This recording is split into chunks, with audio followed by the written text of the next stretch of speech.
There's no doubt that there's been an attempt, the beginning of an attempt to course correct the Marvel Cinematic Universe since the announcement that Marvel is bringing back not just Robert Downey Jr., Chris Evans, the Russo brothers, and very likely the entire original Avengers cast, including Scarlett Johansson.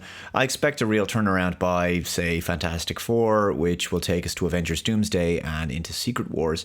The issue, as the Critical Drinker pointed out in his recent video on this very topic, which you should check out, is that there's already been several films and TV shows greenlit some time ago while the franchise was still, let's say, going through an unfortunate phase and too far in development to actually be cancelled, which means, unfortunately, we're going to have a few more meh projects coming in 2025.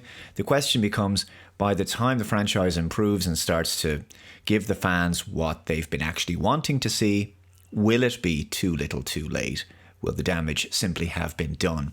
As you know, Captain America Brave New World is due out in a few weeks, and it's been a production plagued by issues, with several reshoots and re-edits due to poor test audience scores. Now, I have talked about this film ad nauseum at this point, so I'll simply say, given its gargantuan and highly overinflated budget of something like $350 million or more, the chances of this film achieving the $1 billion it needs to break even, I think it's highly unlikely. In May, we'll see the second MCU film of the year with Thunderbolts, which from the trailers, I think the only way they could have made the film's colour palette look more desaturated is if they put the film in black and white. It's a very dull and grey looking movie.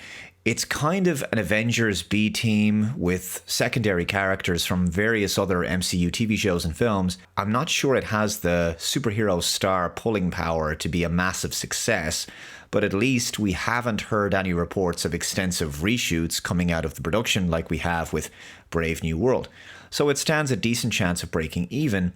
I will say, it seems to me as if, since Hawkeye, the TV series, the character that Florence Pugh is playing, Yelena Belova, she seems to have changed a lot since Black Widow. Now, I liked her in Black Widow, and I think she was the highlight of that very mediocre movie. Yelena was funny and charismatic, but from the trailer to Thunderbolts, she seems to be kind of lacking in the energy and humor the character previously had. She looks kind of bored or something, kind of burned out.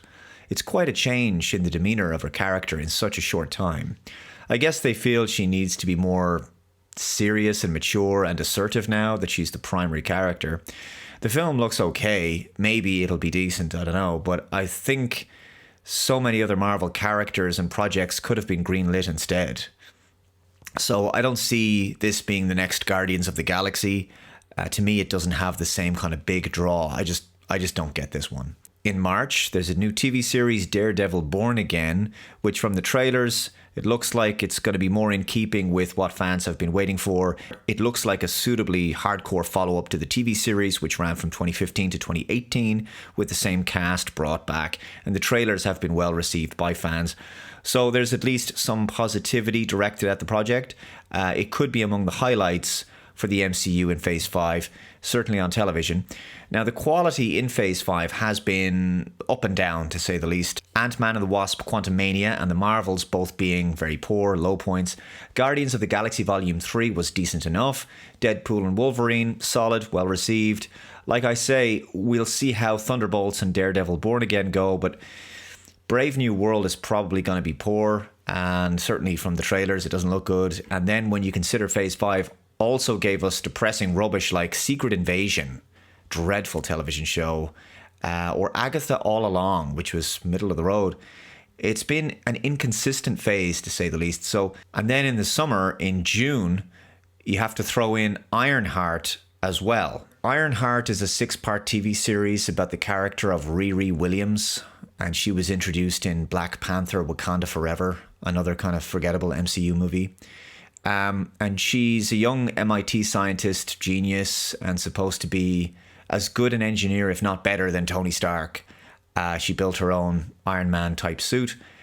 This is one of those projects that was definitely in the works for some time, and it's just going to be pumped out like fixture fulfillment, in my view. Hopefully it'll be among the last of these kinds of productions. Not sure who would want to see this one. There has been a brief teaser trailer released for this. It doesn't look great. I think this series looks like one of those projects that a lot of MCU fans won't even realize is airing when it's released, and when it's over, many people won't even know it was a thing. I mean, Riri Williams was introduced in Wakanda Forever, like I say, and she didn't really have any adversity or character development to go through and overcome in order to become this superhero, right? She had no relatable journey. And so she feels quite Mary Sue to me. And that's just not relatable as a result. Fans don't connect with characters who are perfect straight out of the gate. And I think also way too many projects have been greenlit for the MCU like this, and the franchise has become far too difficult to keep track of all the various TV shows and films, and audiences, they want to prioritize their time. And so, in my opinion, less is more.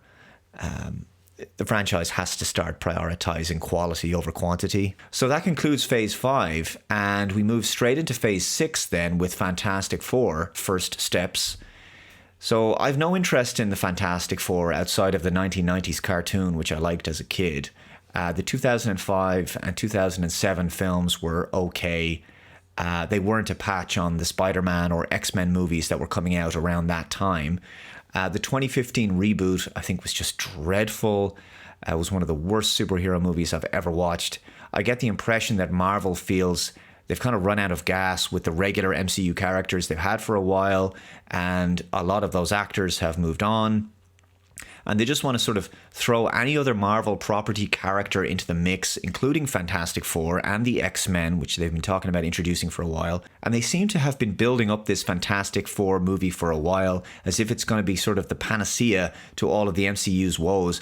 But let's not get caught up in the marketing. It is ultimately just a Fantastic Four film.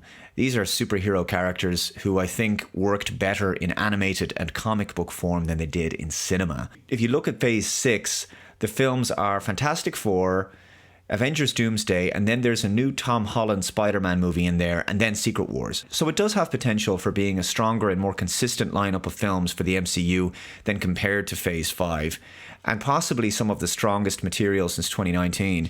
I think the MCU actually has the potential to enjoy a brief return to form during this period, but I think that'll be about it. It'll be a sort of like a flash in the pan. I think the franchise is unlikely to return to the dizzying heights of Infinity War and Endgame. Certainly a very high bar.